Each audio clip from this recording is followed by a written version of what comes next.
You're listening to the Bəhai World News Service. Now live local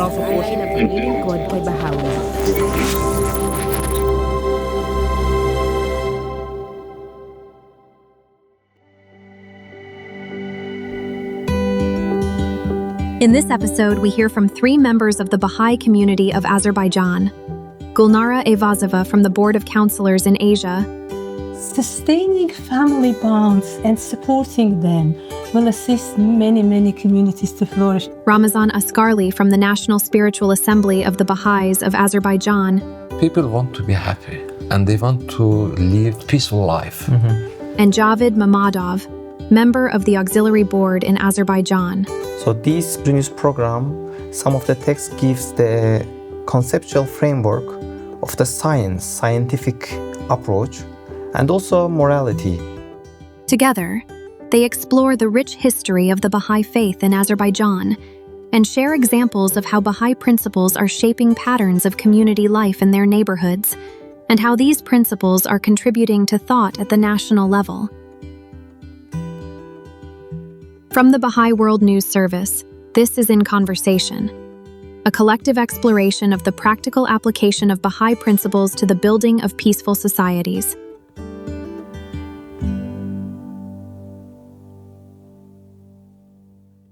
So maybe we'll share a little about the history of the faith in Azerbaijan.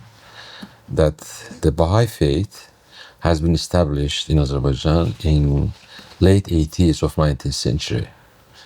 At that time, the Baha'i communities appeared in different cities of Azerbaijan, and because of the progressive teachings and principles, it also attracted the attention of intellectuals, writers, poets of the time. When referring to the works of that writers, it is almost impossible not to find the references to the teachings of the faith or to the activities of the Baha'i community of late 19th or beginning of 20th century. Besides the establishment of different communities, of different Baha'i communities in different regions, because of the oil boom, the economical life, cultural life of the society, especially in Baku, was quite dynamic. Along with that, the educational movement appeared, and the Baha'i community was in the forefront of this movement. At that time, there was no schools for girls. Literacy level was very low. Yeah, and the Baha'i community first established the school for girls. And there is a story behind the school for girls. Because of the oil boom, there is a village close to Baku called Balakhane. And Balakhane was the place where people were producing oil. And as the majority of the population of the village were Baha'is, and one of the Baha'is established that school.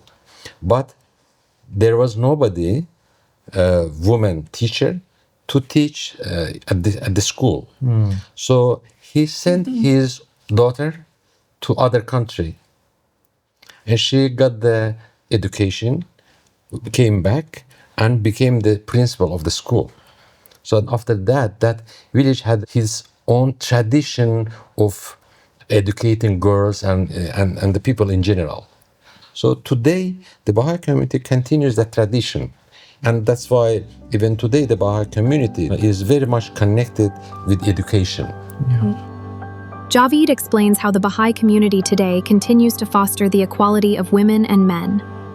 Even today, some stereotypes about the girls and boys are there. For example, in some cases, parents don't want girls and boys to be in the same place, to learn together, to develop together. We have some activities in our communities, moral education of children or junior youth. And in many cases, the facilitators of these or organizers of these activities are youth. In our community building process, we give them space, freedom, and of course materials to study and to learn how to develop together, how to build your community, how to develop in spiritual, moral education, and how to build community really, to serve your community. Because if we don't give them this chance, this space, so how we in future create good families?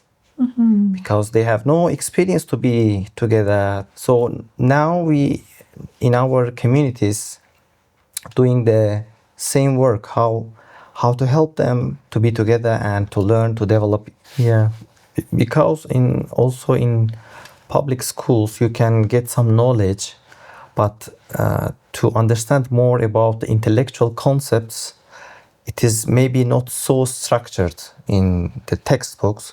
So this program, Genius program, some of the text gives the conceptual framework of the scientific approach, and also morality, ethics, how to approach people, how to be in the family, how to be in the society. While talking about the moral education, of course, its purpose not only about developing moral qualities of children, it's also about the relationships. The children learn how to build relationships among themselves as a human being, not only boys, girls, but as a human being. The Baha'i community educating the children, it is not only about the education, it is also about strengthening the family relationships, strengthening the family units.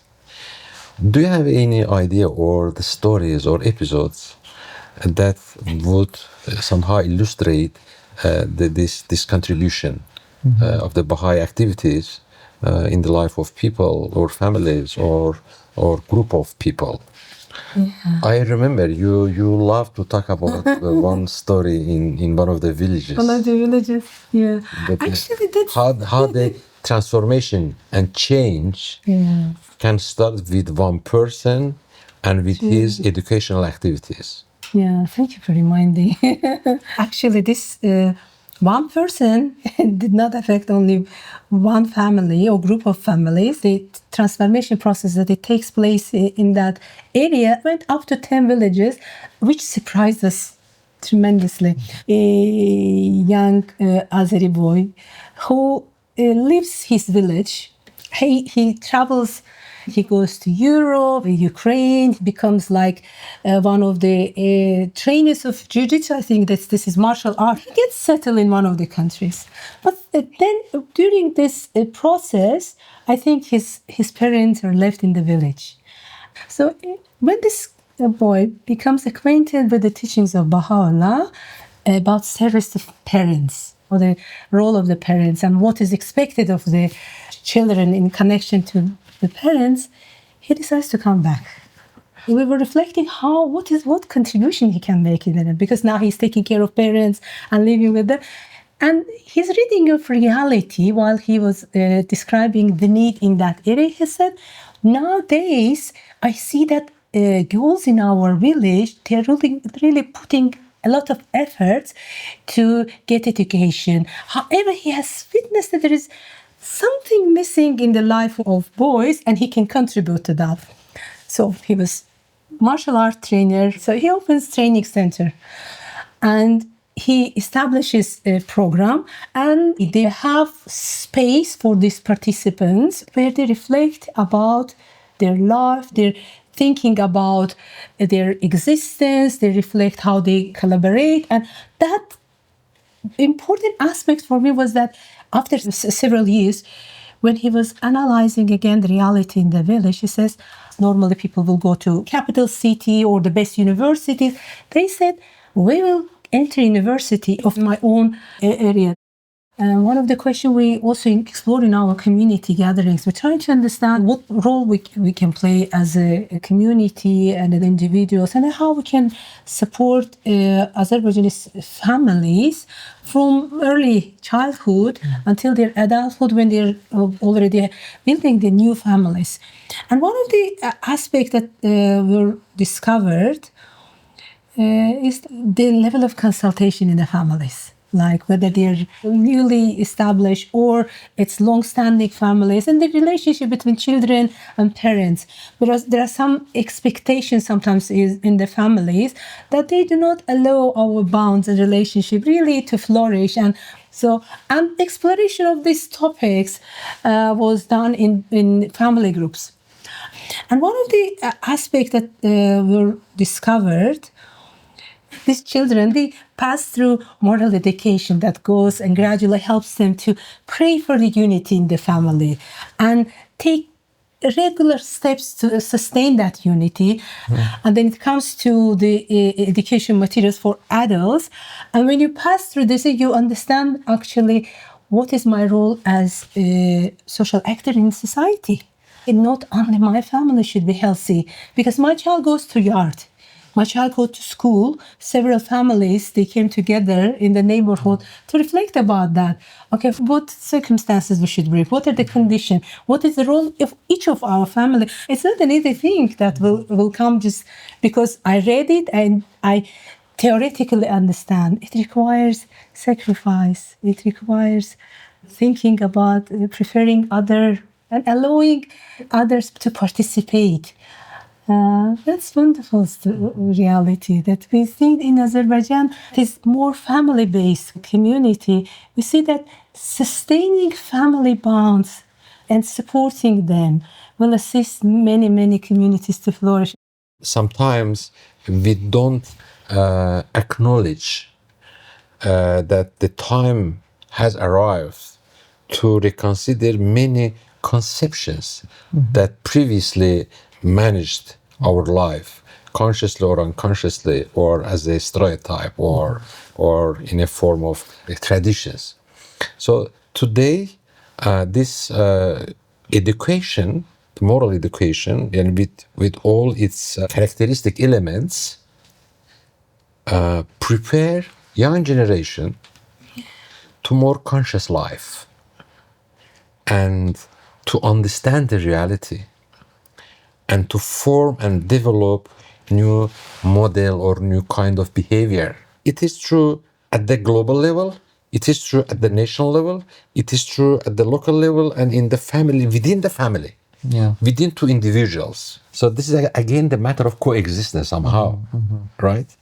Or let's say Azerbaijan society is a tolerant society in general, and we are proud of that. But now, at certain point, the certain social actors, together with the Bəhai community, explored this question, and we saw that we have to go beyond the tolerance. Because today tolerance is not enough to live together, to ensure the harmonious coexistence. That's why the Bəhai community, together with the other social actors, even involved some government agencies to develop this conversation.